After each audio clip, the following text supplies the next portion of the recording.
All right, let's look at this example. Here, what I want to do is, first of all, I want to calculate the total amount based on the rate and the quantity sold. Okay, and once I have all the amounts, I want these values to be pasted here. And let me show you what the challenge here is.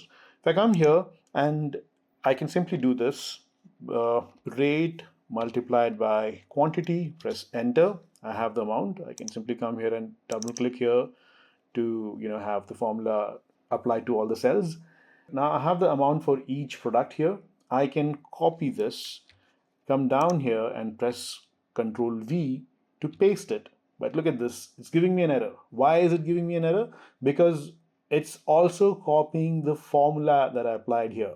So if you come here, if you press F2, you see it's basically multiplying these two cells, right? And if I come here and press F2, it's trying to multiply the quantity with the product. Okay, I don't want to carry forward the formula. I just want the values. Now, in such cases, I can do value paste. Okay, basically copy the cells that you want to copy, right? And come down here and you can press Control Shift V and it'll paste only the values, not the formula behind it. Okay, so Control Shift V is a shortcut to paste just the values and nothing else. All right, this is something that you'll be doing very frequently. I'm going to show you how you can remove duplicates from your data. Now, if the duplicates are in a single column, all you need to do is select the column, okay, and go to data. In data, you have the option remove duplicates, okay, which will open up this dialog box. There's a shortcut to this.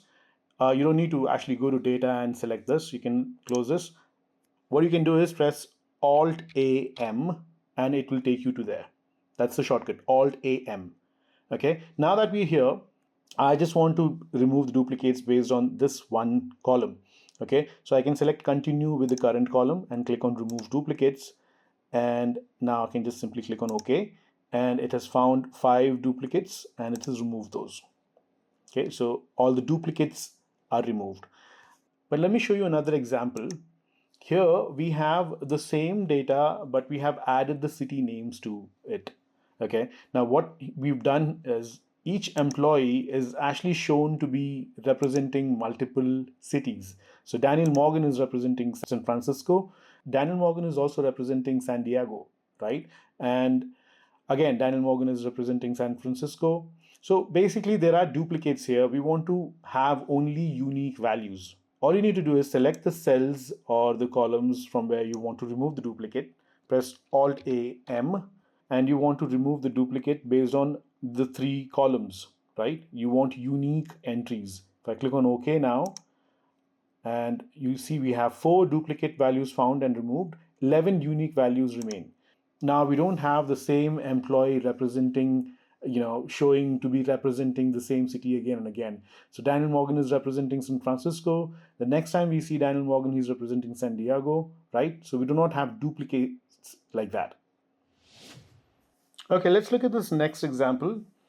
Here we have data with state names, the cities in those states and their population, right? But the state names are not entered properly. They are only entered in the first instance and the rest of the cells are all blank. So basically what we need to do here is make sure that the state names are spilled over to the bottom cells, right? So what I can do here is just press Control A to select the table, right? And now I can press F5 to get into the Go To dialog. And from here I can press Special and select Blank and click OK. This method would allow you to select all the blank cells in your data, right? Now from here, all I need to do is enter the equals to sign and select the state name and press Control Enter. And you can see it has now applied the state names to all the corresponding cells below it. So this method basically helps you in selecting all the blank cells in your data. So that's the video, guys. See you next time with more such useful Excel shortcuts and tricks. Take care. God bless.